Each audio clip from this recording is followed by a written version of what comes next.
Before we begin, please remember that this video is for educational and informational purposes only. We are not financial or legal advisors. The content discussed involves activities with financial risk. All information is based on historical data and case studies. Please be aware of the laws in your jurisdiction and always act responsibly. Viewer discretion is advised. Imagine it's 1998. You're sitting in a swiveling office chair, in front of a giant beige computer monitor that takes up half your desk. You hear the iconic ear-splitting screech of a 56K dial-up modem connecting you to the World Wide Web. It's a process. Takes patience. You open a web browser, probably Netscape Navigator, and type in an obscure address. After a few minutes of slow line-by-line loading, a pixelated, slightly cheesy graphic of a blackjack table appears on screen. It looks more like a video game for a kid than a place to wager real money. But that's exactly what it is. You enter your credit card number, a move that feels both futuristic and incredibly risky, and place a $5 bet. This was the birth of an industry, a clunky, slow, and deeply untrustworthy experience, happening on the digital frontier. Now fast forward to today. Right now, you can pull a supercomputer out of your pocket, unlock it with your face, and within seconds, have access to a fully licensed, high-definition, live dealer casino streamed in 4K from a studio halfway across the country. You can play thousands of different slot games, bet on a live football game, and play in a poker tournament with people from 10 different states, all from the same app, while waiting for your coffee. The question is, how on earth did we get from that to this?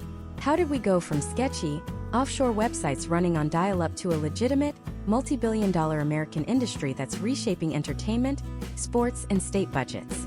This isn't just a story about technology. It's a gripping American saga of legal battles that went to the Supreme Court, of mob-era laws being repurposed for the internet, of technological cat-and-mouse games between governments and entrepreneurs, and a cultural shift that has completely redefined our relationship with gambling. Over this series, we're going to dissect that entire journey. We'll uncover the pioneers who risked everything, the politicians who tried to shut it all down, and the loopholes that created empires. By the end, you won't just understand how online casinos work. You'll understand the complex legal and technological DNA of the modern American internet.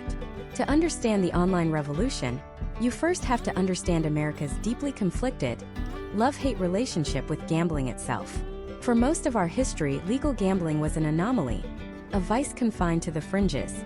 Think dusty saloons in the Old West, illicit backroom card games in mob-run cities, or the one glittering exception carved out of the Nevada desert, Las Vegas.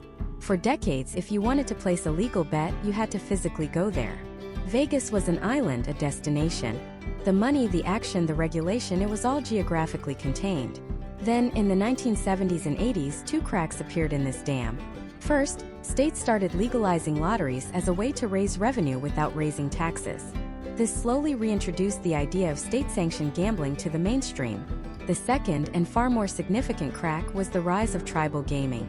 Following a landmark 1987 Supreme Court decision, the Indian Gaming Regulatory Act of 1988 was passed, granting federally recognized Native American tribes the authority to operate casinos on their sovereign lands. Suddenly, casinos weren't just in Nevada anymore. They were popping up across the country, from Connecticut to California, creating new economic powerhouses and making casino-style gaming accessible to millions more Americans. But even with these changes, the core principle remained. Gambling was a physical act. You had to go to a specific place to participate. The internet was about to shatter that principle into a million pieces. The story of the first online casino doesn't start in Silicon Valley or Las Vegas.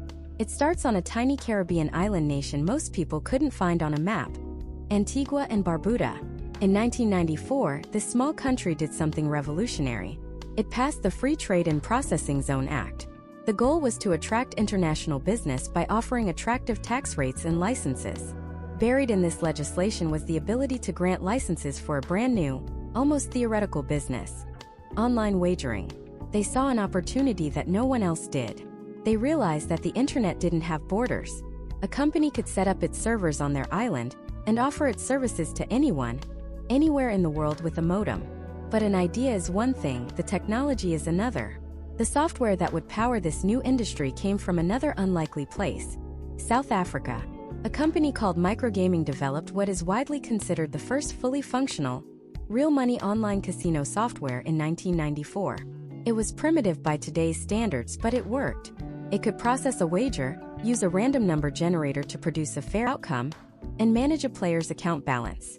It was the engine. Now all they needed was a car. The first website to use this software and launch as a true online casino is a subject of some debate, but most credit a site called the Gaming Club, which launched in late 1994 or early 1995. Another major pioneer, Intercasino, launched in 1996. These early sites were the Mayflowers of the digital gambling world. They offered a handful of games, usually blackjack, roulette, and a few basic slots. The graphics were flat, the gameplay was slow, and the process of depositing and withdrawing money was a nerve-wracking leap of faith, often involving complicated wire transfers or mailing a check. But for the first time in history, an American could sit in their home in Ohio, or Texas, or Florida, states with no legal casinos, and play a hand of blackjack for real money. The geographical barrier had been broken, and this created a phenomenon that regulators were completely unprepared for: the Wild West of the Internet. In these early days, there were no rules. Zero. None of the protections a player in Las Vegas would take for granted existed online. Was the game you were playing actually fair? The random number generators were proprietary. You just had to trust the anonymous offshore company running the site. Were you old enough to play? There was no effective age verification. You just checked a box that said you were over 18. And the biggest question of all: if you won, would you actually get paid?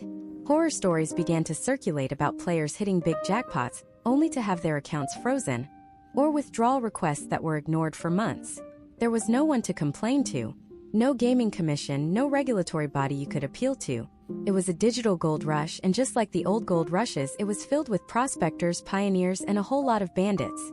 Hundreds of these online casinos began to pop up, nearly all based in Caribbean or Central American nations. They advertised aggressively through spam email and pop-up ads, luring in curious American players with big bonus offers.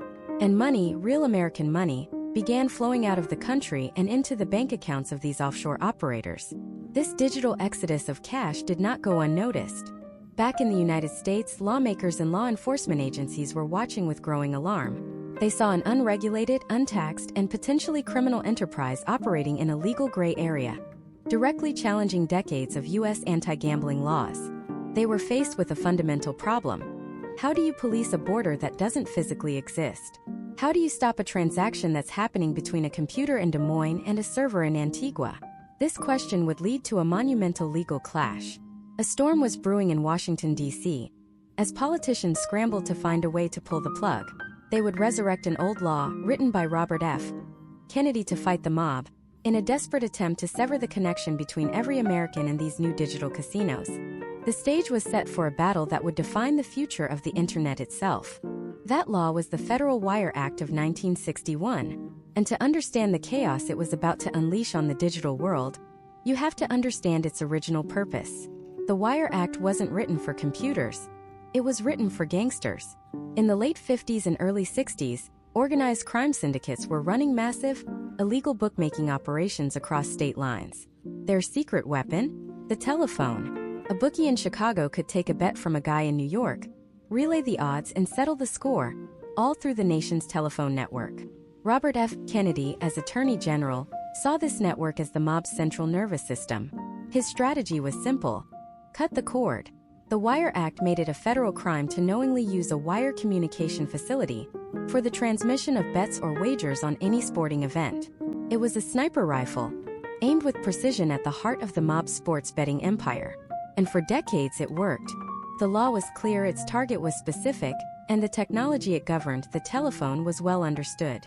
But then came the Internet, a technology the law's authors could have never imagined. Suddenly, the wire communication facility wasn't just a phone line in a smoke-filled back room. It was the dial-up modem in a suburban home. It was the Ethernet cable in a college dorm. It was a global network of information that flowed through the very same infrastructure the Wire Act was designed to police. The Department of Justice saw an opportunity. In the late 1990s, they dusted off this Cold War-era law and decided to reinterpret it for the digital age. Their argument was aggressive and expansive. The Internet, they claimed, used telephone lines. Therefore, it was a wire communication. And while the law specifically mentioned sporting events, The DOJ argued that its spirit should apply to all forms of gambling. In their view, every online poker hand, every digital slot machine spin was a federal crime. This was a declaration of war. The first shots were fired not with raids, but with stern warnings. In 1998, U.S. Attorney Mary Jo White delivered a chilling message to the burgeoning offshore industry, stating unequivocally that online gambling operations targeting U.S. citizens were illegal. The message was clear: stay away from our shores and our citizens. But the pioneers of this new frontier weren't so easily intimidated. They were a mix of tech visionaries, old-school bookmakers, and Wall Street risk-takers who saw the internet as a land of opportunity, beyond the reach of any single government. One such figure was a man named Jay Cohen. Cohen wasn't a gangster. He was a brilliant stock trader from California. He saw the inefficiencies in the Las Vegas sports betting market, the high commissions, the inconvenience. He believed he could build a better, more efficient model online. So he did what many entrepreneurs of the era did. He left the country. He moved to the Caribbean island of Antigua, a friendly jurisdiction that was actively licensing online gaming companies. There he founded the World Sports Exchange, or WSEX, one of the first and most successful online sportsbooks in the world. From his island headquarters, Cohen operated in what he believed was a legal and legitimate manner. He was licensed by a sovereign government. He wasn't on U.S. soil. He argued that if an American citizen wanted to place a bet with his company in Antigua, it was no different than that citizen flying to Antigua to place the bet in person. The transaction, he insisted, occurred where the server was located, outside of U.S. jurisdiction. The Department of Justice disagreed. In March 1998, they unsealed a sweeping indictment, charging Jay Cohen and 20 other offshore gambling operators with conspiracy to violate the Wire Act. It was the first major federal crackdown on the industry. Most of the indicted operators became fugitives in the eyes of U.S. law, content to run their businesses from abroad, never to set foot on American soil again. But Jay Cohen did something no one expected. He took the ultimate gamble. He believed so strongly that the government was misinterpreting the law, that he was operating legally, that he voluntarily flew back to the United States and turned himself in. He wanted to stand trial. He wanted to be the test case that would prove, once and for all, that the Wire Act did not apply to a legally licensed offshore business. His trial, held in federal court in Manhattan, became a landmark showdown between the analog past and the digital future. The prosecution's case was straightforward. Cohen used the internet, which uses telephone wires, to transmit sports bets to and from Americans. It was a textbook violation of the Wire Act. They presented him as a modern-day bookie, using new technology to conduct old crimes. Cohen's defense was far more nuanced and, in many ways, a defense of the internet itself. His lawyers made two critical arguments. First, they argued that the Wire Act was never intended to have international reach. It was a domestic law designed to stop interstate crime, not to police legal businesses operating in other countries. Second, and more importantly, they dissected the language of the law itself. The Act explicitly prohibits transmitting bets on any sporting event or contest. It says nothing about casino games like blackjack or roulette. Cohen's lawyers argued that even if the court believed the Wire Act applied to the internet, its scope was strictly limited to sports betting. The implication was enormous. If they were right, then online casinos and online poker rooms might be entirely legal under the most powerful federal anti-gambling statute on the books. The jury wasn't convinced. The image of an American setting up shop offshore to take bets from other Americans was too much to overcome. In February 2000, Jay Cohen was found guilty on all counts. He was later sentenced to 21 months in federal prison. The verdict sent a tidal wave of fear through the online gambling world. The DOJ had won. They had successfully convicted an American citizen for running a licensed, offshore sportsbook. The precedent was terrifying. It seemed as though the government had an unbreakable legal weapon to shut down the entire industry. The Wire Act was now the law of the online land. But the story doesn't end there. Because while Jay Cohen was fighting his losing battle in a New York courtroom, a completely different legal drama was unfolding down south. It was a case in the Fifth Circuit Court of Appeals, involving credit card companies and their role in processing online gambling transactions. The court in that case was asked to analyze the very same law, the Wire Act of 1961, and in late 2002, the Fifth Circuit issued a ruling that was a legal bombshell.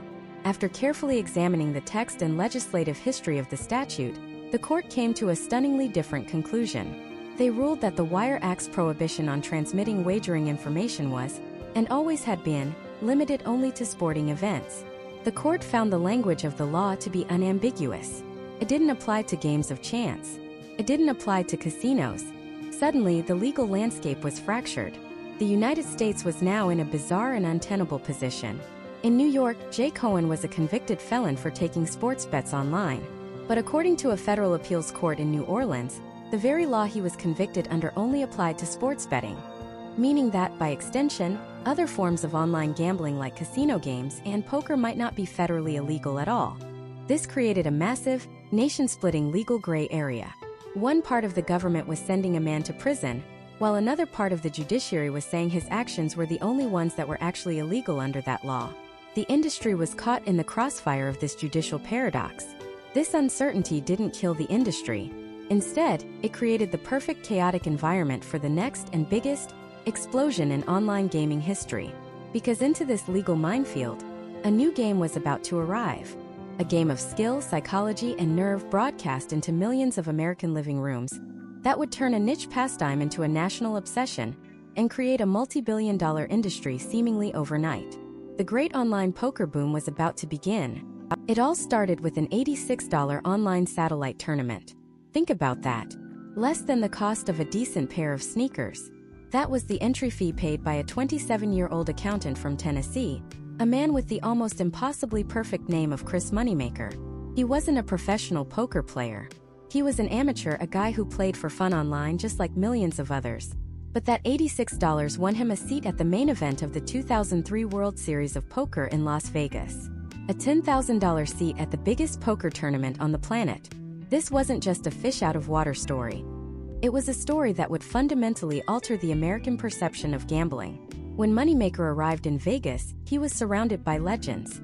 Doyle Brunson, Johnny Chan, Phil Ivey. These were the titans of the game, players who had honed their skills for decades in smoky backrooms and high-stakes cash games. Moneymaker, with his glasses and his unassuming demeanor, looked like he'd taken a wrong turn on his way to a convention. He was the everyman. He was us. And that's precisely why what happened next was so explosive. As the tournament progressed, something incredible started to happen. Moneymaker wasn't just surviving, he was thriving. He was knocking out seasoned professionals one by one, and the world was watching thanks to a small but revolutionary piece of technology: the whole card camera. For the first time, television audiences weren't just watching people stare at each other across a table.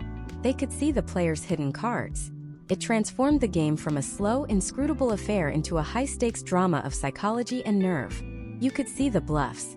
You could feel the tension of a player sitting on a monster hand trying to act weak. You were in on the secret. Poker was no longer just a game, it was compelling television. The climax of this drama was the final hand of the tournament. Chris Moneymaker, the amateur, the online qualifier, was heads up against Sam Farha, a consummate professional, a high-stakes legend known for his unlit cigarette, cool demeanor, and aggressive style. The final hand was a cinematic masterpiece of bluff and counterbluff. When the river card fell, Moneymaker pushed all his chips into the middle on a complete bluff, with nothing but a high card. Farha, holding a solid pair, agonized over the decision before finally folding, conceding the pot and the championship to the amateur. Chris Moneymaker had won. He held up a fistful of cash, a wide, disbelieving grin on his face. He had turned $86 into $2.5 million. The moment was electric. It was a lightning strike that ignited a dry forest.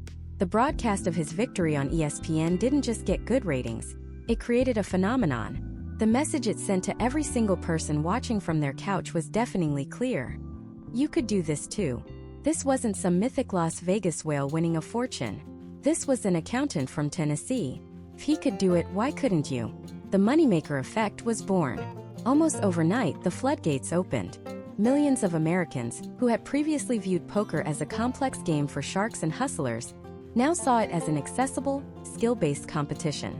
A mind sport where an amateur could beat the best in the world. Online poker rooms, which had been steadily growing, suddenly went supernova. Sites like PokerStars, the very platform where Moneymaker won his seat, and new competitors like Full Tilt Poker, became household names. Their marketing departments went into overdrive, plastering the internet and television with ads. They sponsored professional players, turning them into celebrities, They offered massive tournaments with prize pools that rivaled state lotteries. The digital green felt became the new American frontier, a place where fortunes could potentially be made not with a lucky spin, but with intelligence, discipline, and courage. The cultural shift was seismic. Poker went from the backroom to the living room. College students started playing in their dorms instead of video games. Celebrity poker shows became primetime hits. The language of poker, all in, bad beat, poker face, became part of the national lexicon. It was seen as cool, intellectual, and aspirational. You weren't just gambling. You were engaging in a battle of wits. This boom wasn't just a cultural moment. It was an economic juggernaut. From 2003 to 2006, the online poker industry exploded, growing from an estimated $82 million to over $2.4 billion in annual revenue. It created an entirely new class of professionals, the online grinders. Young, mathematically minded players who figured out how to use software and data to play multiple tables at once, earning six-figure incomes from their bedrooms. They were the new day traders mining the poker tables for profit. The poker sites themselves became colossal enterprises. They were based offshore, in places like the Isle of Man or Costa Rica, operating in a nebulous legal gray area within the United States. They processed billions of dollars in transactions, building sophisticated payment networks to move money in and out of the country, sidestepping a financial system that wasn't built for this kind of high-volume, international online gaming. For a few glorious years, it was the Wild West. The money was flowing, the player base was growing exponentially, and the party seemed like it would never end. It felt like a permanent new feature of the American internet landscape. But the entire industry was built on a very fragile foundation. While players saw a game of skill, the US government saw something else entirely. They saw a massive, unregulated online gambling industry operating within their borders, but beyond their control. They saw billions of dollars flowing offshore, untaxed and unmonitored. And they were paying very close attention to the 1961 law that had once targeted the mob's telephone betting rackets, the Federal Wire Act. Lawmakers began to wonder if this old law, written decades before the internet was even conceived, could be the key to shutting the whole thing down. The poker boom was loud, it was flashy, and it was making a handful of companies and players incredibly wealthy. But its noise had attracted attention, and the quiet, methodical machinery of the federal government was slowly beginning to turn in its direction. The golden age of online poker was shining brighter than ever, but on the horizon, the storm clouds were gathering. Those clouds had a name: moral panic, and they were being whipped into a frenzy by a handful of determined politicians. To understand what happened next, you have to understand the political climate of the mid-2000s. There was a powerful undercurrent of social conservatism, and online gambling was an easy target. It was seen as faceless, unregulated, and a threat to the American family. Opponents painted pictures of college students gambling away their tuition, of addicts losing their homes with a few clicks of a mouse. It didn't matter that for millions it was a harmless hobby, a new kind of social club, or even a legitimate profession. The narrative was set. The charge was led by figures like Senator Bill Frist of Tennessee and Representative Jim Leach of Iowa. They saw the internet not as a new frontier for freedom and commerce, but as a digital Wild West that needed to be tamed. For years, they had tried to pass legislation to curb online gambling, but they always failed. The bills would get stuck in committee or die on the floor. The online gambling industry had a surprisingly effective lobbying arm, and many lawmakers were hesitant to pass what looked like a new form of prohibition. Seemed like a stalemate. The poker boom would continue, and the government would continue to disapprove but never act. But then, in 2006, the opponents found their weapon. And it was one of the most brilliant and cynical political maneuvers in recent memory. It was a piece of legislation called the Safe Port Act. On the surface, it had absolutely nothing to do with gambling. Its full title was the Security and Accountability for Every Port Act. It was a massive must-pass bill designed to strengthen security at American ports in a post-9/11 world. It dealt with container inspections, radiological threats, and maritime security. Who could possibly vote against that? It was a political slam dunk. And buried deep within the hundreds of pages of this essential national security bill, its opponents had hidden a Trojan horse. In the dead of night on September 29, 2006, just before Congress was set to adjourn for the midterm elections, Senator Frist attached the text of his anti-gambling bill to the Safe Port Act. There was no debate. There was no public hearing on the new addition. Most members of Congress likely had no idea it was even in there when they voted. They were voting for port security. But in doing so, they also voted for something called the Unlawful Internet Gambling Enforcement Act of 2006. The bill passed the House 409-2. It passed the Senate by unanimous consent. On October 13, 2006, President George W. Bush signed the SafePort Act into law, and with the stroke of a pen, the landscape of online poker in the United States was changed forever. The storm had finally broken. The immediate reaction was pure chaos. Panic. The stock prices of publicly traded online gaming companies, like Party Gaming, the owner of Party Poker, went into freefall. Party Gaming stock plummeted by nearly 60% in a single day, erasing billions of dollars in market value. Players woke up to news headlines that seemed to declare their hobby illegal. But here's where the story gets complicated, and it's a detail that most people still get wrong. The U.S. did not make it a crime for an individual to play online poker. It didn't create a single new law against placing a bet. Instead, it took a much more surgical approach. The law made it illegal for banks and financial institutions to knowingly process transactions from companies engaged in unlawful internet gambling. It was a stranglehold, not a ban. The government wasn't coming for the players, it was coming for the money. The goal was to cut off the oxygen supply, to make it impossible for these offshore sites to move funds into and out of the United States. But what exactly was unlawful internet gambling? The UIGA was cleverly and perhaps deliberately vague. It didn't define it. Instead, it deferred to other federal or state laws. And this ambiguity created the crack in the door that some companies decided to charge right through. This was the moment of the Great Schism. The industry split in two. On one side, you had the publicly traded companies like Party Poker and 888.com.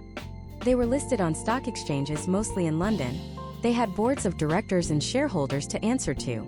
They couldn't afford to operate in a legal gray area. The risk was too great. Within hours of the UA being signed into law, Party Poker announced it was suspending all real money gaming for its US customers.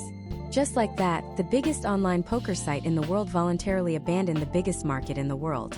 For millions of American players, it felt like their favorite bar had just closed its doors forever, with no warning. But on the other side of the divide were the privately owned companies. The two biggest were PokerStars and Full Tilt Poker. They didn't have public shareholders to appease. They were run by their founders, individuals with an immense appetite for risk and a belief that they were on the right side of the law. They looked at the IA's vague language and saw not a stop sign but a green light.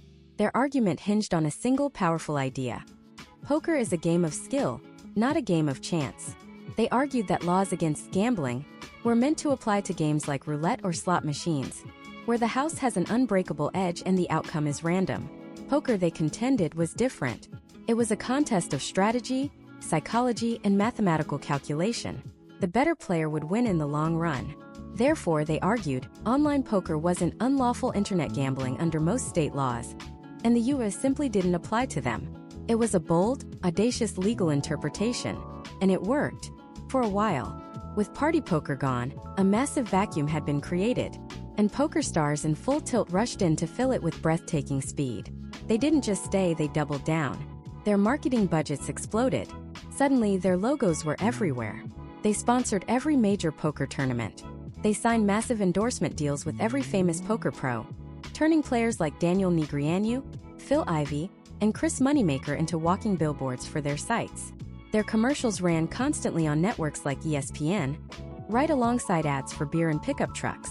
They became more than just websites. They became cultural phenomena. PokerStars positioned itself as the professional's choice. Stable, reliable, the biggest tournaments, the best software. Full Tilt, on the other hand, was the cool kids table. Their slogan was learn, chat, and play with the pros. And you could. You could log on and find yourself at a table with legends of the game, playing for real money. It was an intoxicating fantasy, and it drew in millions of new players who were left behind by Party Poker. Life for an American poker player in the post-UA world was strange. It was a gray market. You knew what you were doing wasn't exactly blessed by the government, but it also wasn't explicitly illegal. The biggest challenge was moving money around. The UIA was working as intended, making it harder for banks to process gambling transactions. Direct deposits with credit cards started getting declined more and more often. So a whole cottage industry of third-party payment processors sprang up. Companies with innocuous names, based in countries all over the world. You'd use your credit card to buy phone credits or jewelry. from a company in Panama, and those funds would magically appear in your PokerStars account. To cash out, the process was reversed, often ending with a paper check mailed from a company that sounded like a landscaping business in Ireland. It was convoluted, it was sketchy, but it worked. And it allowed the money to keep flowing. Billions and billions of dollars. The US online poker market, far from being destroyed by the UIJ, was now more concentrated and more profitable than ever for the two companies brave, or foolish enough to defy the US government. PokerStars and Full Tilt Poker were the new kings, and their kingdoms were vast. They were titans seemingly untouchable, operating from their headquarters on the Isle of Man and the Channel Islands, far from the reach of US law enforcement. But they weren't invisible. The Department of Justice was watching. They saw the billions of dollars flowing offshore. They saw the blatant advertising on American television. They saw the legal arguments about skill versus chance as nothing more than a smokescreen. The AI had been the first shot across the bow. It had scared off the public companies. But for the DOJ, the job was only half finished. The machinery of the federal government was still turning slower now, but with a grinding, inexorable force. They were building a case, mapping the complex web of shell companies and payment processors, and patiently waiting for the right moment to strike. The greatest boom in poker history was now running on borrowed time. The players at the tables had no idea, but the entire system was a house of cards, and a federal prosecutor in the Southern District of New York was about to pull one out from the very bottom. That prosecutor's name was Preet Bharara, and the card he was about to pull would bring the entire online poker world crashing down. The day it happened is a day seared into the memory of every American poker player from that era. It has a name: Black Friday. The date was April 15, 2011. Tax day. For millions of grinders, semi-pros, and amateurs across the country, it started like any other Friday.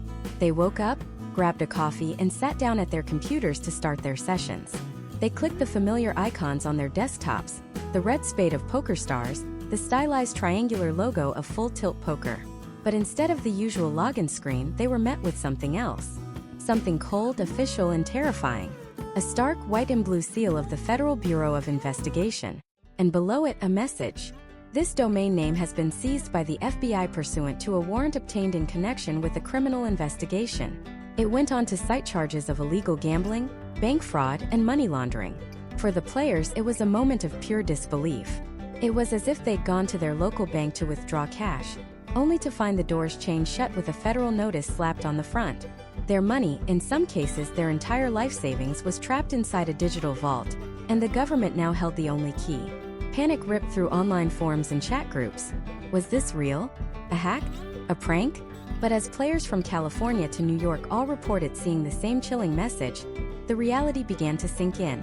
The party was over. The federal government had finally, decisively, made its move. This wasn't a warning shot like the UIGA. This was a targeted strike, aimed directly at the heart of the industry. To understand how we got here, we have to go back inside the Department of Justice, specifically the Southern District of New York.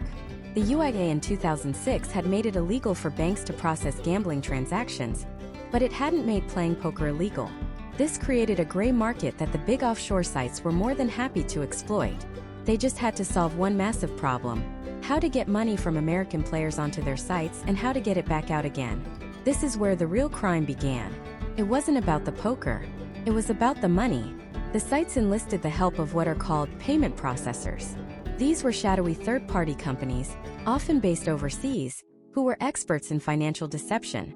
Their one and only job was to disguise the nature of the transactions. When a player made a deposit with their credit card, the processor would lie to the bank. They would miscode the transaction, making it look like the player was buying something innocent, like flowers or jewelry or pet food. They used a web of shell corporations and fake online storefronts to launder the money, taking a hefty cut for their services. For a while it worked, but it was a constant cat-and-mouse game.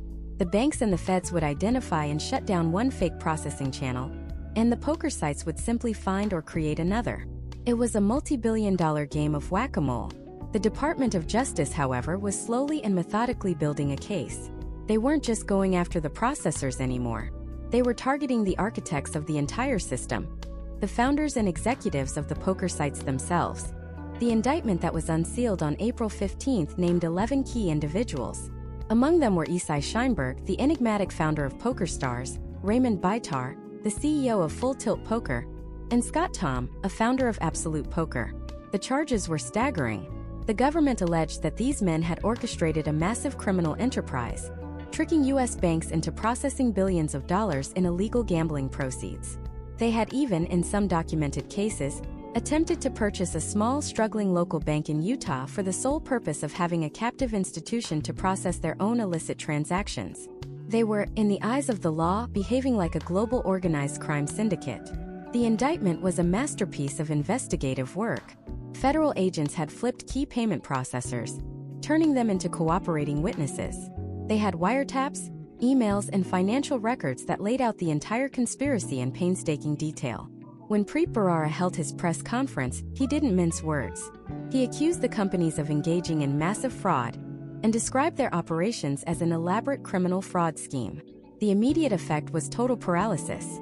The three biggest sites serving the U.S. market were gone overnight.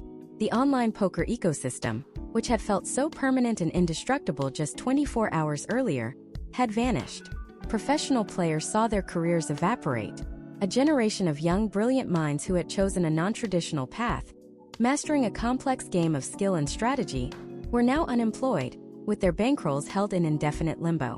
But as the dust settled, a crucial difference began to emerge between the three fallen giants. PokerStars, the industry leader, immediately ceased all real money operations in the U.S., but worked quickly to reach an agreement with the Department of Justice. They agreed to forfeit a massive sum, $731 million, to the government. In exchange, they were allowed to continue operating outside the U.S. and, critically, were given access to their systems to pay back every single one of their American players. Within weeks, PokerStars players began receiving checks. Their money was safe. It was a move that solidified the company's reputation for integrity, even in the face of a federal indictment. Absolute Poker and its sister site, Ultimate Bet, were a different story. They were smaller, already tarnished by previous cheating scandals, and they effectively collapsed, leaving their players with nothing. But the real ticking time bomb, the story that would turn from a legal drama into a shocking tale of corporate malfeasance, was Full Tilt Poker. Players waited and waited. The company, fronted by famous poker professionals like Howard Lederer and Chris Ferguson, issued vague statements, promising that player funds were safe and segregated. They assured everyone they were working to get the money out. But weeks turned into months, and not a single dollar was returned. The poker community began to fear the worst.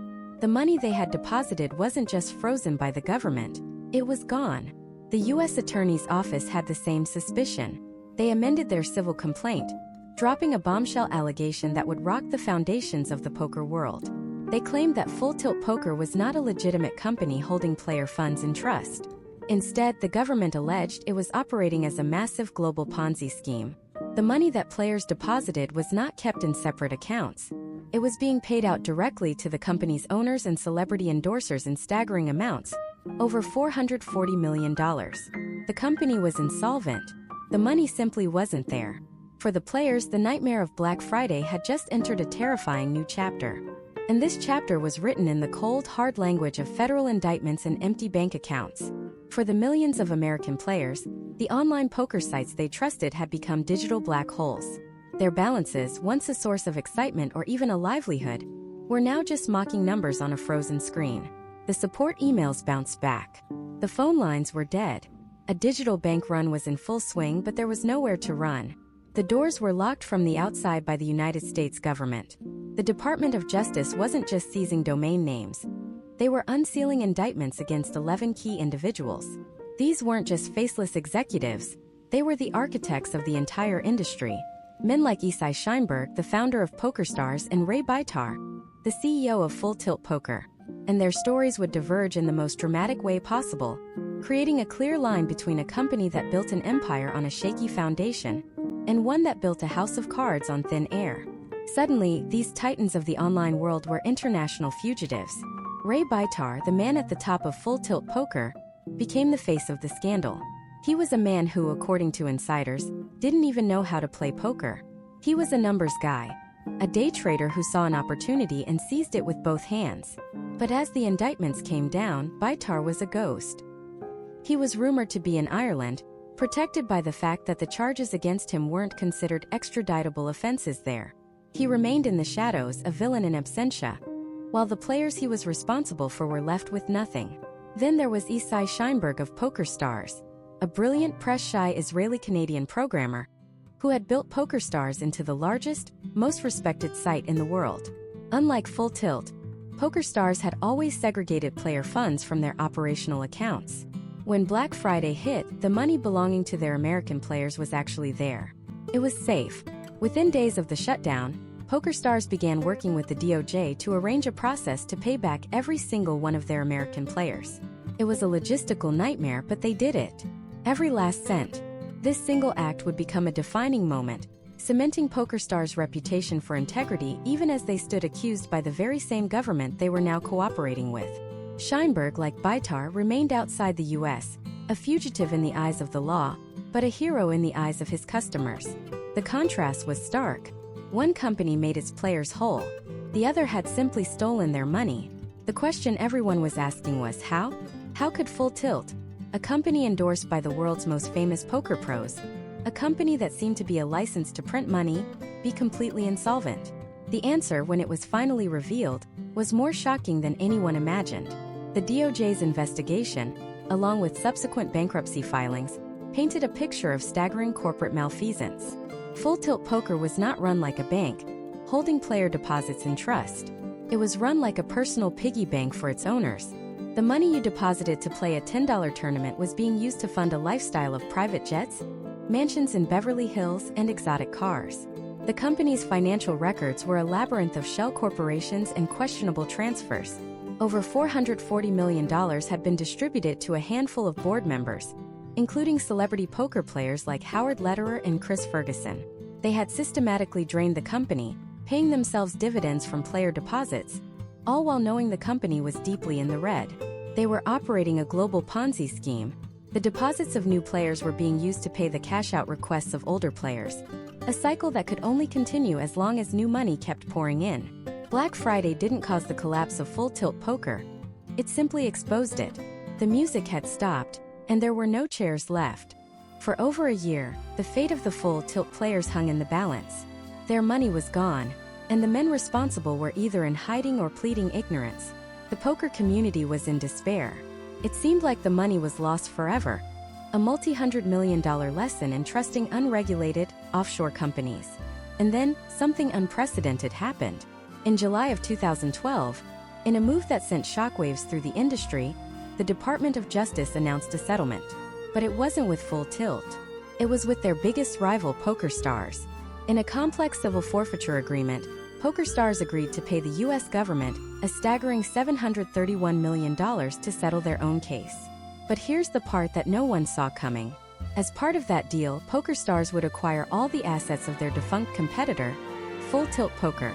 And in exchange, PokerStars agreed to do the unthinkable. They would take on the responsibility of repaying all of Full Tilt's players outside of the United States. Furthermore, the money they paid to the DOJ, that $731 million, would be used by the government to create a remission fund to reimburse the American victims of Full Tilt. Let that sink in. A company, while technically a fugitive from U.S. law, paid $750 million to the U.S. government to settle its own legal troubles, buy out its corrupt competitor, and make every single one of that competitor's victims whole. It was one of the most remarkable and bizarre bailouts in business history. PokerStars wasn't just buying a brand. They were buying back the trust of an entire generation of players, a trust that Full Tilt had shattered into a million pieces. The process was long and arduous. Players had to file petitions, provide evidence of their balances, and wait. But slowly, over the next few years, the checks started arriving. The U.S. government, through the Garden City Group, began distributing the funds PokerStars had provided. For thousands of people, it was a moment of pure relief. Money they had written off as gone forever was suddenly back in their hands. As for the men at the top, their fates were sealed. Ray Baitar eventually surrendered to U.S. authorities. Facing a potential life sentence, his lawyers argued that he was in dire need of a heart transplant and would likely die in prison. In a controversial decision, he pleaded guilty, forfeited his assets, and was sentenced to time served with no prison time. He effectively walked away. Howard Lederer and Chris Ferguson settled their civil cases, paying tens of millions of dollars back to the government without admitting wrongdoing. They became pariahs in the poker world, their legacies forever tarnished. And Isai Scheinberg, the founder of PokerStars? He remained a fugitive for years, running his global empire from the Isle of Man. He eventually surrendered to the US in 2020, pleaded guilty to a single charge of operating an illegal gambling business, paid a fine, and like Baitar, received a sentence of time served with no jail time. The man who bailed out the entire industry walked away a free man. Black Friday was an extinction-level event for online poker in the United States. It wiped out the ecosystem that had flourished for a decade, but it also cleared the board. It exposed the catastrophic risks of an unregulated, offshore market and forced a national reckoning. The federal government had made its position brutally clear. They would not tolerate this kind of gray market operation. The era of playing fast and loose was over. But in the vacuum created by the DOJ's crackdown, a new idea began to take root. If the federal government wasn't going to create a system for safe, legal online gaming, then maybe the states should. The focus of the battle was about to shift from Washington, D.C. to state capitals across the country, starting with the state famous for its own casinos, Nevada. If the federal government was unwilling to create a system for safe, legal online gaming, then maybe the states should. The focus of the battle was about to shift from Washington, D.C. to state capitals across the country, starting with the state famous for its own casinos, Nevada. It made perfect sense. Nevada wasn't just home to Las Vegas. It was the home of American gaming regulation. The Nevada Gaming Commission was the gold standard, a body with decades of experience vetting casino operators and ensuring the integrity of games. If anyone could figure out how to bring this industry out of the offshore shadows and into a controlled, taxable environment, it was them. They saw the billions of dollars flowing to unregulated sites based in Antigua and Costa Rica, and they saw an opportunity not just for profit but for control, to protect consumers and to reclaim a market that was, in their eyes, rightfully theirs. The first major legislative push began in earnest around 2011. The goal was simple in concept but monumentally complex in execution. Create a legal framework for online poker, available only to people physically located within the borders of Nevada. This intrastate model was the only path forward. The Wire Act, as interpreted by the Department of Justice at the time, still seemed to prohibit bets across state lines. So, the entire system had to be a digital fortress, a walled garden for Nevada residents and visitors. The single biggest challenge wasn't the law, it was physics. Or rather, geography. How could a website know, with near-perfect certainty, that you were in a hotel room on the Las Vegas Strip and not in a coffee shop just across the border in California? The answer was a technology that would become the backbone of the entire legal U.S. online gaming industry: geolocation. This wasn't just about checking an IP address, which can be easily faked with a VPN. This was a sophisticated, multi-layered system. It triangulated your position using Wi-Fi signals, cross-referencing the known locations of public and private hotspots. It analyzed your device's GPS data if available. It pinged cell towers. It was a constant, real-time verification process. If your connection wavered, or if the system detected any attempt to spoof your location, you were instantly kicked out of the game. Building and perfecting this technology was the first great hurdle that states had to clear to even consider legalization. While Nevada was meticulously building this framework, the federal government inadvertently gave the states the final, most powerful push they needed. On April 15, 2011, a day that became infamous in the poker world as Black Friday, the Department of Justice unsealed indictments against the founders of the 3 largest offshore poker sites operating in the U.S.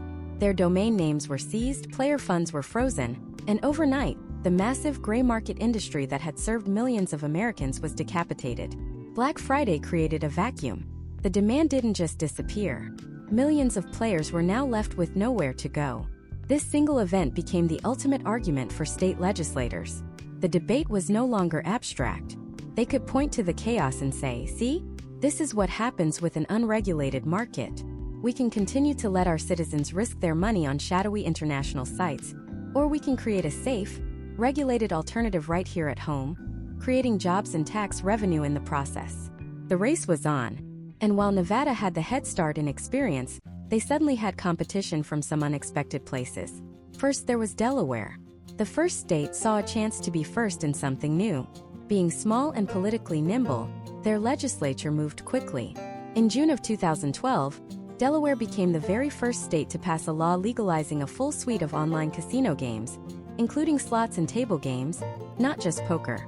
But the real heavyweight entering the ring was New Jersey.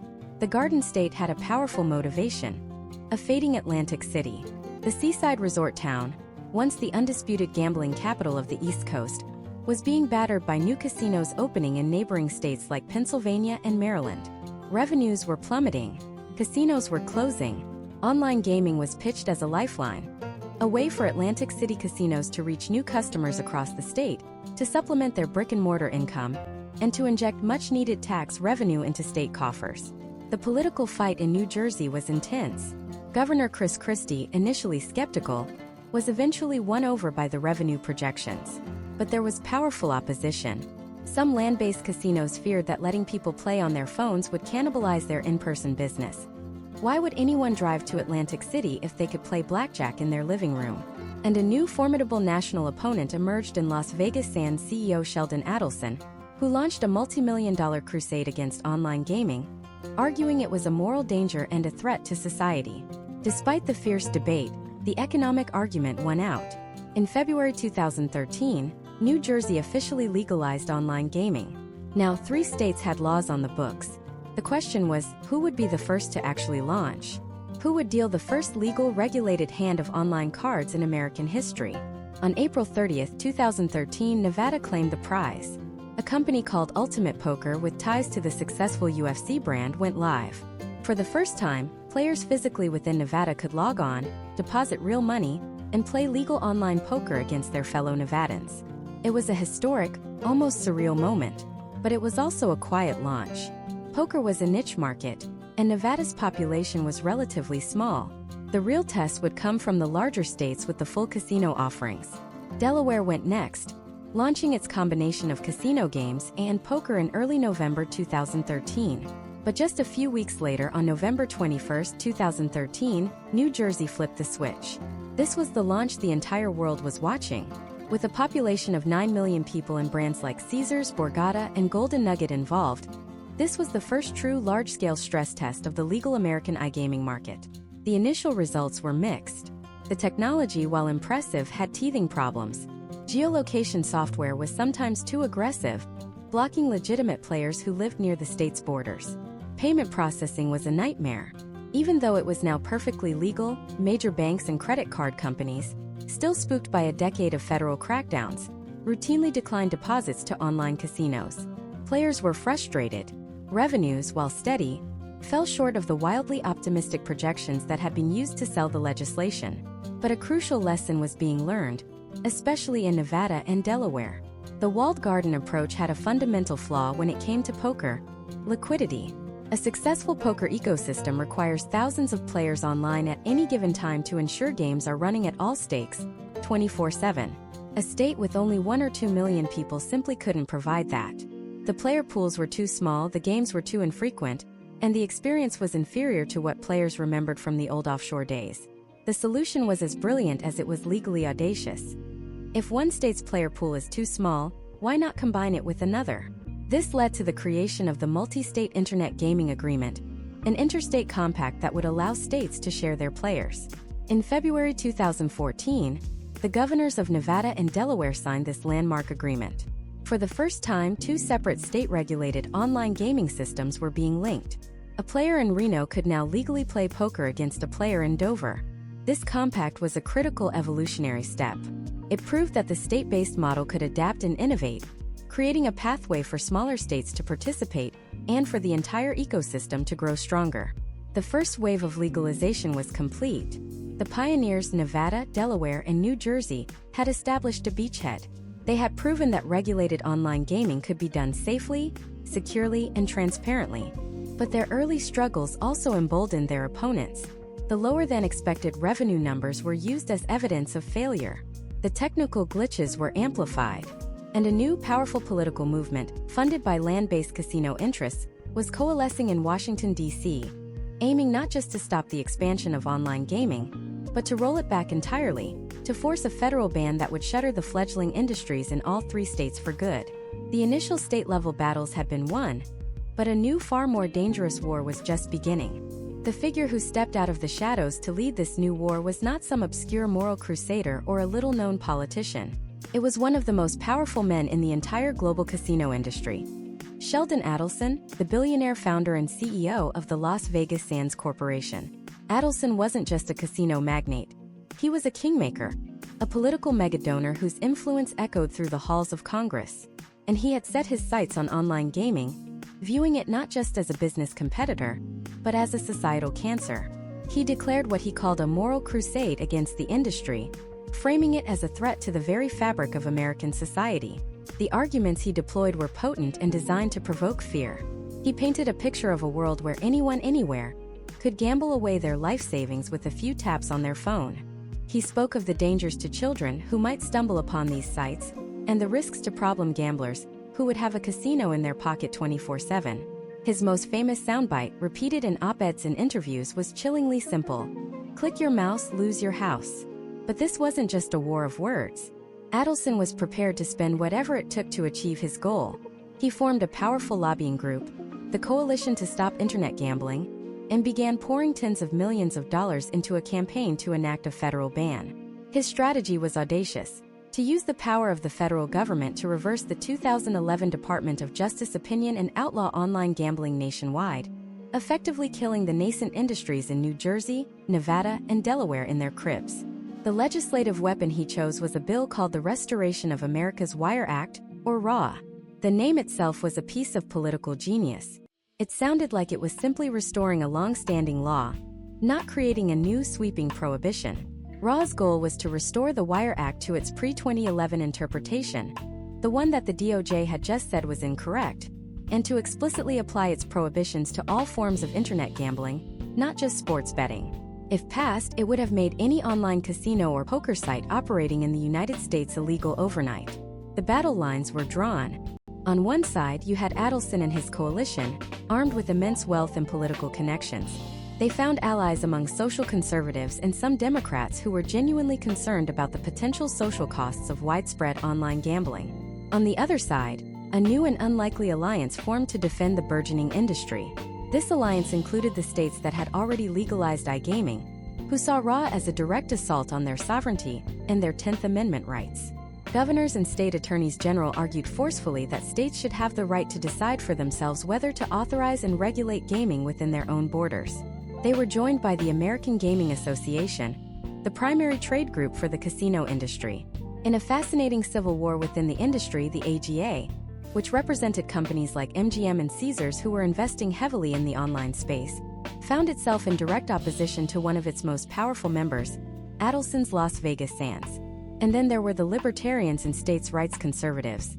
Figures like Senator Rand Paul and Congressman Ron Paul argued that a federal ban was a gross example of government overreach. They contended that the federal government had no business telling states what they could and could not legalize, and that individuals should have the freedom to spend their money as they see fit. This created a bizarre political landscape where free market conservatives found themselves on the same side as the pro-gaming states, fighting against a Republican megadonor. The fight over RAW became one of the most intense and expensive lobbying battles of the decade. The Coalition to Stop Internet Gambling blanketed the airwaves with ads and hired an army of lobbyists to walk the halls of Capitol Hill. They argued that the technology to prevent underage gambling and to protect consumers was unproven and unreliable. They raised the specter of money laundering and terrorist financing, claiming that online sites were a Wild West ripe for criminal activity. The pro-iGaming side fought back with its own formidable campaign. They pointed to the early results from New Jersey, Nevada, and Delaware as proof that regulation worked. They showcased their sophisticated geolocation technology, which could pinpoint a player's location to within a few feet, ensuring that only people physically within the state's borders could play. They highlighted their robust age and identity verification systems, arguing they were often more secure than those at a brick-and-mortar casino. And they emphasized the economic benefits: the tax revenue being generated for state programs, the high-tech jobs being created, and the new life being breathed into struggling casino markets like Atlantic City. Congressional hearings on RAW were fiery and contentious. Lawmakers were torn between the powerful arguments on both sides. On one hand, Adelson's warnings about the potential social harms resonated deeply. No one wanted to be seen as being pro-addiction. On the other hand, the arguments about states' rights and personal freedom were equally powerful, tapping into fundamental American political principles. For a time, it seemed like Adelson's sheer financial firepower might carry the day. RA gained sponsors in both the House and the Senate. But as the debate wore on, cracks began to appear in the prohibitionist argument. The technology was proving to be more effective than critics claimed.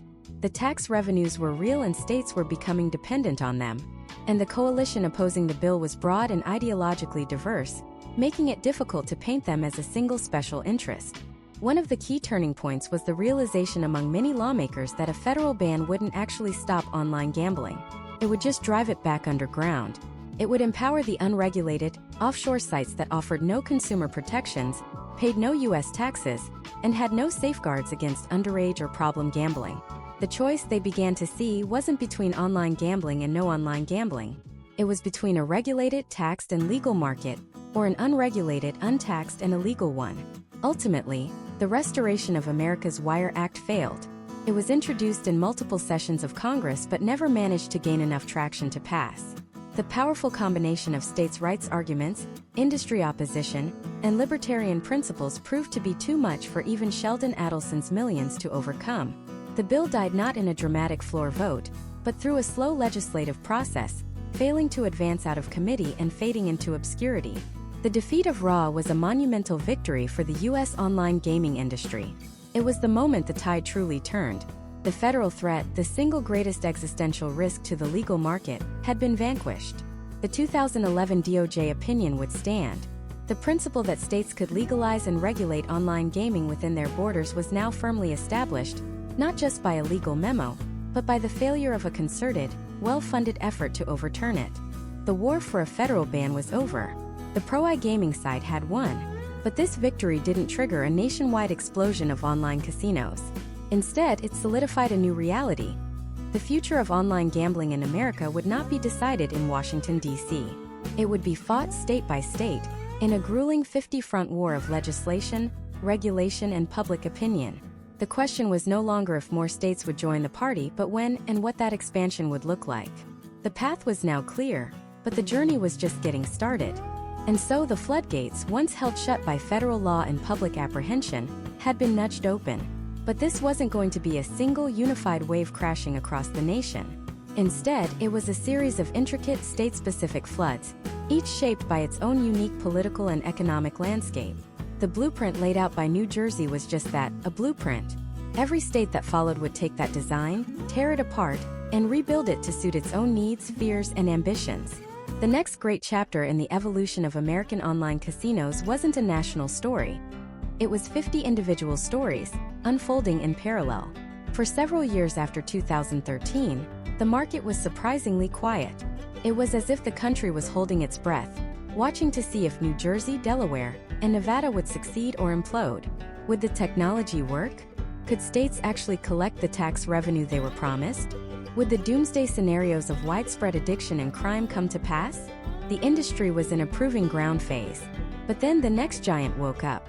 In 2017, Pennsylvania, the nation's fifth most populous state, passed a comprehensive gaming expansion bill. And it changed everything. Pennsylvania wasn't just dipping its toe in the water. It was doing a cannonball. The state legalized online slots, table games, and poker, but it did so with a structure that was dramatically different from New Jersey's. The most glaring difference was the cost of entry. The state levied a staggering 54% tax rate on online slot machine revenue and charged multi-million-dollar license fees. The message was clear: if you want to play in our sandbox, you are going to pay, and you're going to pay a lot. Many industry analysts were skeptical. They predicted the high taxes would stifle innovation and lead to a less competitive market with worse odds for players. But they underestimated the sheer gravity of the Pennsylvania market. With nearly 13 million residents, the potential player base was enormous.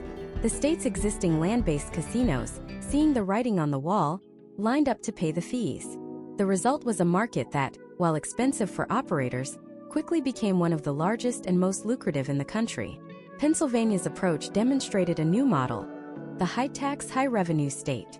It proved that even with significant financial barriers, the allure of a large, untapped market was too strong for major operators to ignore. It also introduced the concept of skins, where a single casino license holder could partner with multiple online brands. This led to a fascinating and competitive digital landscape where a single brick-and-mortar casino in the Poconos could be the licensing partner for 3 or 4 different, competing casino apps on your phone. While Pennsylvania was building its high-revenue model, another critical piece of the puzzle was being put into place in states like Michigan. The story of American gaming is incomplete without acknowledging the immense role of tribal sovereignty and tribal casinos. For decades, tribal nations had operated casinos on their lands under the Indian Gaming Regulatory Act of 1988, creating economic lifelines for their communities. When the discussion turned to online gaming, a complex question arose. How would this new digital frontier coexist with the established rights and operations of tribal gaming? Michigan provided the answer. The state's legalization in 2019 was a masterclass in negotiation and inclusion. The law wasn't just for commercial casinos in Detroit. It was carefully crafted to bring the state's 12 federally recognized tribes into the fold. It allowed them to launch their own online casinos and sportsbooks, ensuring they wouldn't be left behind by the digital revolution. This was a landmark development. It acknowledged that the future of gaming had to respect the historical and legal precedents of the past. The Michigan model, which balanced commercial and tribal interests, became a new, more complex blueprint for other states with significant tribal gaming presence to follow. It showed that legalization wasn't a one-size-fits-all solution. It required a deep understanding of local stakeholders. As these larger states carved out their markets, a quieter, but equally important trend was emerging. Smaller states like West Virginia in 2019 began to pass their own iGaming legislation. These states didn't have the population of a Pennsylvania or the complex tribal landscape of Michigan, but they saw the potential for a new, reliable stream of tax revenue. Their approach was often more pragmatic and less contentious. They saw what was working in New Jersey and Pennsylvania, copied the basic framework, and got their markets up and running with far less fanfare. This fast follower phenomenon started to create a domino effect. With each state that legalized and successfully launched, the pressure mounted on its neighbors. Legislators in Ohio would look at the revenue numbers from Pennsylvania and Michigan and have to answer to their constituents why they were letting those tax dollars cross the border. This state-by-state patchwork created a fascinating and fiercely competitive environment, not just on the legislative front, but on the technological one. The late 2010s saw an outright arms race among software providers and operators. The early online casinos of 2013 looked ancient by 2019. The focus shifted entirely to the mobile experience. Companies poured hundreds of millions of dollars into developing slick, intuitive apps that could replicate the thrill of a casino floor in the palm of your hand. The single biggest technological leap forward during this era was the widespread adoption of live dealer games. Suddenly, you weren't just playing against a random number generator. You were streaming a high-definition video feed of a real person in a real studio dealing real cards. You could chat with the dealer and other players. It was a bridge between the digital and the physical, a way to bring a human element and a level of trust to the online experience that had been missing. For many skeptical players, this was the feature that finally convinced them to give online casinos a try. Behind the scenes, the technology for ensuring safety and compliance was also evolving at a breakneck pace. Geolocation technology became incredibly sophisticated, capable of pinpointing a player's location down to a matter of feet to ensure they were within the borders of a legal state. Age verification and identity checking systems became more robust, integrating with state databases to prevent underage access. And crucially, responsible gaming tools became a standard, and often legally mandated, feature. Players could now easily set their own limits on deposits, wagers, and time spent on the site. These tools were a direct response to the early fears that had stalled legalization for so long. The industry knew that to survive and grow, it had to demonstrate that it could operate responsibly. This explosion in technology and state-by-state legalization fueled a corporate gold rush. The companies that would come to dominate the American market began to take shape. Daily fantasy sports giants like DraftKings and FanDuel, armed with massive user databases and brand recognition, made an aggressive and incredibly successful pivot into online casinos and sports betting. They weren't legacy casino companies, they were tech companies, and they approached the market with a digital-first mindset that often left older, more traditional operators struggling to catch up. At the same time, major European gaming conglomerates, who had been operating in mature online markets for over a decade, saw America as the new promised land. Companies like Flutter Entertainment and Entine either acquired or partnered with American brands, bringing their deep expertise, technological platforms, and massive financial resources to the fight. The era of small, independent online casinos was over before it even began. The stage was now set for a battle of titans, multi-billion-dollar, publicly traded companies vying for market share, one state at a time. A mature, powerful, and deeply entrenched industry had been forged in the fires of this state-by-state expansion. The foundations were built, the giants had arrived, and the money was flowing. But with this newfound maturity came a whole new set of questions, not about legality, but about sustainability, responsibility, and the very future of its place in American culture. This new era, defined by corporate legitimacy and billion-dollar valuations, forced the industry to confront its own reflection. The existential threat was no longer a raid from the Department of Justice, but something far more subtle: irrelevance, public backlash, and the corrosive effect of its own worst impulses. The first and most pressing question was one of responsibility. For 2 decades, the offshore sites had operated with a simple, unspoken contract. You play, you risk, you are on your own. But now, with brands like MGM and Caesars staking their 100-year-old reputations on this digital frontier, that was no longer tenable. The specter of problem gambling, once a distant concern, was now a critical business liability. Regulators, learning from European markets, began mandating a suite of tools that would have been unimaginable in the Antigua days. Deposit limits, allowing players to set their own spending caps. Session timers flashing stark reminders of time spent in the digital ether. Cool-off periods for a temporary break, and most importantly, comprehensive self-exclusion lists that could ban a player not just from one site, but from every legal operator in the state. This wasn't just altruism. It was a calculated strategy for survival. The industry realized that long-term sustainability wasn't about extracting maximum value from a player in a single session, but about creating a safe, regulated entertainment ecosystem where players could participate for years. A customer loss to addiction wasn't just a tragedy. It was a customer loss forever, and a potential headline that could sour public opinion against the entire industry. The giants of Las Vegas understood this better than anyone. Their entire business model was built on repeat visits, on creating an experience so compelling that people wanted to come back.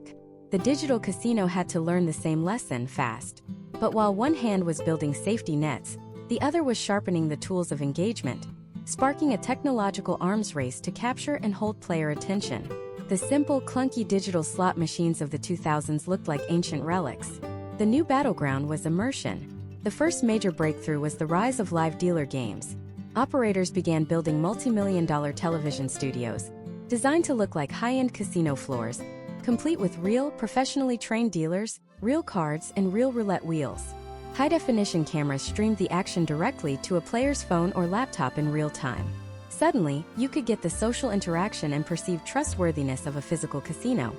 Chatting with the dealer, seeing the cards being shuffled, from your own living room. It was the perfect bridge for older, more skeptical players who never fully trusted a random number generator. It combined the convenience of digital with the authenticity of analog. Behind the scenes, an even more powerful force was at work: artificial intelligence.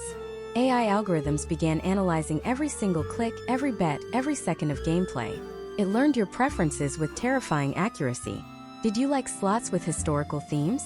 The AI would push games about ancient Egypt and Rome to the top of your lobby. Did you tend to stop playing after a big win? It might offer you a small bonus to keep you in the game. This hyper-personalization was a game-changer. The online casino was no longer a static library of games. It became a dynamic, responsive entity that molded itself to each individual user. It was the Netflix recommendation engine, but for wagering. And on the horizon, the industry began seriously exploring the next logical leaps: virtual and augmented reality. The vision was intoxicating. Imagine putting on a headset and not just seeing a casino but being in one. Walking a photorealistic casino floor, hearing the ambient sounds of slots and chatter, sitting down at a poker table where the other players are represented by lifelike avatars of real people from across the country. You could see their virtual tells, interact with the dealer, and experience the communal thrill of a big win. AR, or augmented reality, offered a different but equally compelling future. Digital slot machines and blackjack tables overlaid onto your own coffee table, blending the virtual game with your physical world. While still in its infancy, VR and AR represented the industry's ultimate goal: to erase the line between the digital and the real entirely, creating an experience of total immersion. Simultaneously, the very definition of an online casino began to blur, as it merged with the two other dominant forces in American entertainment: Sports and media. The 2018 Supreme Court decision that opened the door to sports betting didn't just create a parallel industry, it created a powerful symbiotic partner. Casino companies launched sportsbooks and sportsbook companies launched casinos. The user base was nearly identical, and the technology was interchangeable. A player could bet on the Sunday night football game, and with their winnings play a few hands of blackjack during halftime, all within the same app, using the same digital wallet. This fusion attracted media giants who saw a gold rush in the making. Casino brands began buying or partnering with media companies, transforming themselves into content creators. They launched sports blogs, video channels, and podcasts, all designed to attract an audience that could then be guided towards their betting products. Suddenly, the discussion of betting odds became a standard, acceptable part of mainstream sports broadcasts. The gambling world, once relegated to shadowy corners of the internet, was now fully integrated into the daily diet of American pop culture. It was no longer just about providing a platform to play. It was about creating an entire entertainment ecosystem, where content, community, and wagering were all seamlessly intertwined. Yet, for all this technological advancement and cultural integration, the fundamental map of the industry remains a fractured, uncertain patchwork. We are not one country of online gambling. We are a collection of individual digital kingdoms, each with its own laws, taxes, and regulations. The biggest question mark hanging over the entire industry is still expansion. When or if will the giants California, Texas, Florida fall? These three states represent a population and economic power greater than many European countries, and remain the industry's ultimate prize. But the political battles there are monumental, pitting tribal gaming interests, commercial casinos, and moral opposition against one another in a complex, high-stakes legislative war.